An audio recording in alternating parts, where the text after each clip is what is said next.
Today we're sitting in the Bozeman home of Dr. Merrill Burlingame, who's considered to be the foremost authority on Montana history.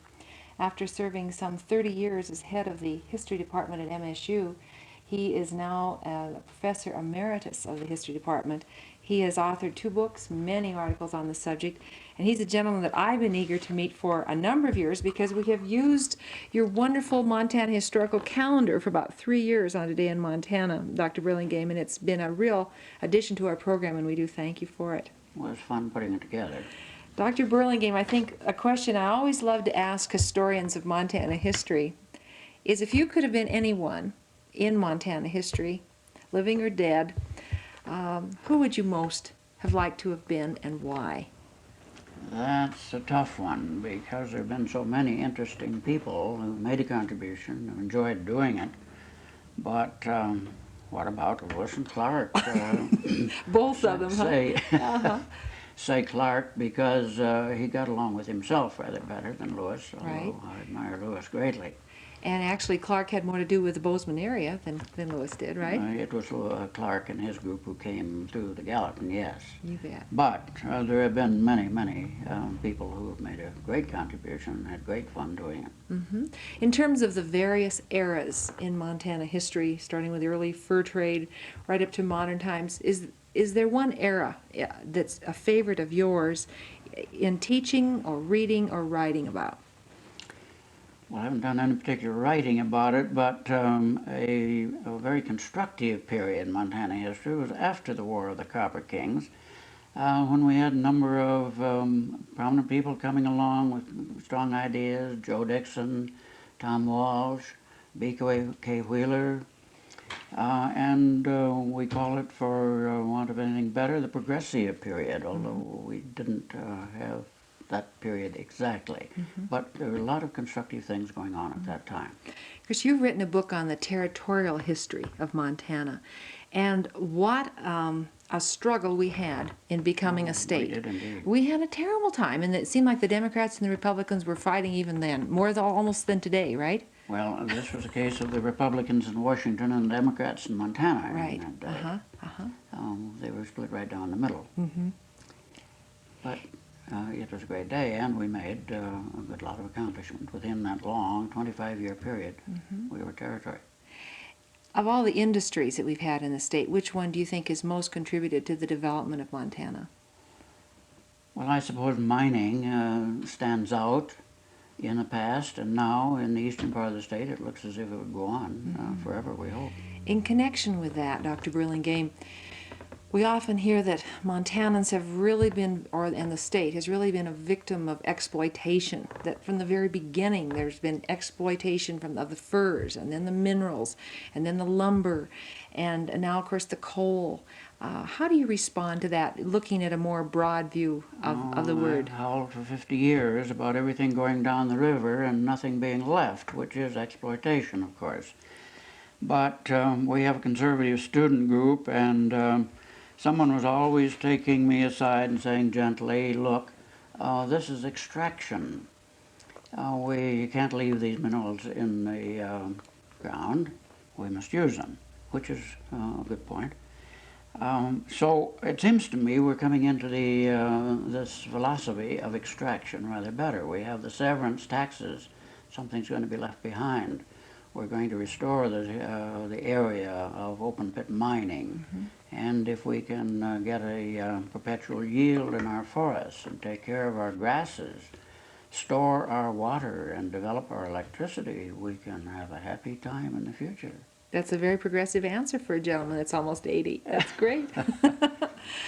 In terms of historic sites, you've visited almost all of them in Montana, I'm sure, through your many years of 51 years living in the state, your many years on the State Historical Society Board. Is there a favorite historical site that you particularly enjoy going to again and again and enjoying what happened there many years ago? It's perhaps because of proximity, but we enjoy Virginia City a very great deal. The way Sue and Charlie Bovey have restored it. It's a grand place. You bet it is. I'd agree with that. Now, of course, you yourself have done a great deal of writing that have contributed to our knowledge of our state's history. Let's talk about some of the other writers in Montana, and I'll just say their name, and maybe you could say a word or two how you would define them. Dorothy Johnson. She writes like an angel from heaven, out of her journalist background, of course, and she's gotten the attention of people, and people have enjoyed her writing tremendously. How about K. Ross Toole? I like the last chapter of Ross's Montana Uncommon Land. When I get particularly frustrated, I go read that chapter. It's pure poetry, and Ross again has made a great contribution. How about Joseph Kinsey Howard? Well, we knew Joe early in the days of the Historical Society. I remember the first time I heard of High, Wide, and Handsome when Chancellor Melby said, "Oh, no, let the university go. You must read High, Wide, and Handsome right now."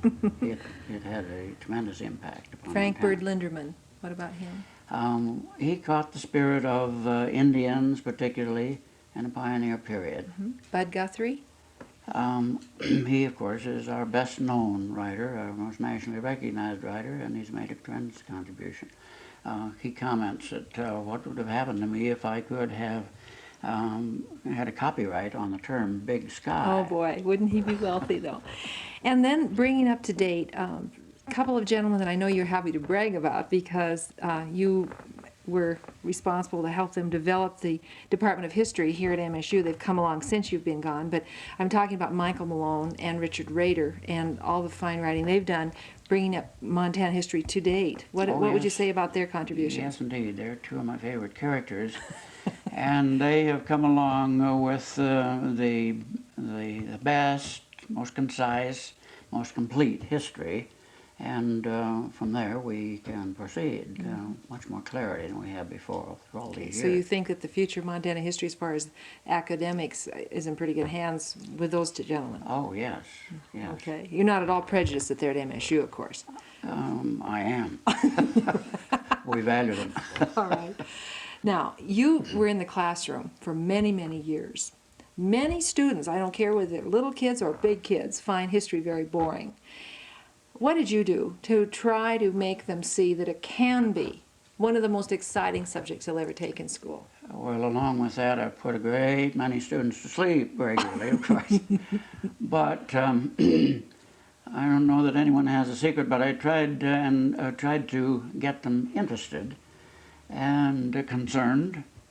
A part of what was going on, and that's easy to do in Montana because so much has been spectacular, so many spectacular characters, so that almost every student could relate to someone in his area that he needed to get better acquainted with. I would have loved to have been in one of your classes. I want you to know that. It could be a traumatic experience on occasion. No.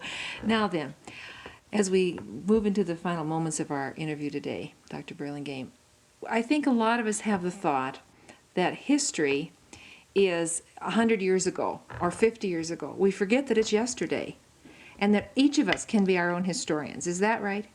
Very definitely, and should be, must be, if we're to have the tools with which to work in the future. And there are a couple of things we can do to contribute to our own history and the history around us. Keep the record, keep the record rather immediately, take the pictures, indicate what the pictures are, where they came from, and in just a very short time, these become historically important. Right.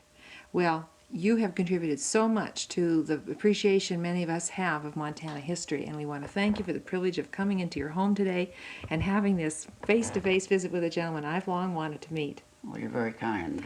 We're glad you came by. Thank you. Dr. Merrill Burlingame, talking with him from his home in Bozeman, Montana. Thank you very much, Dr. Burlingame.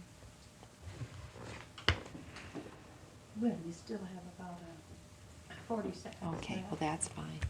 Okay. Is that pretty hot? Oh. And my eye kept sweating. Oh, that's too bad. Okay, well that was fine. Just flowed like mad. Yeah, it went really good. Didn't it though?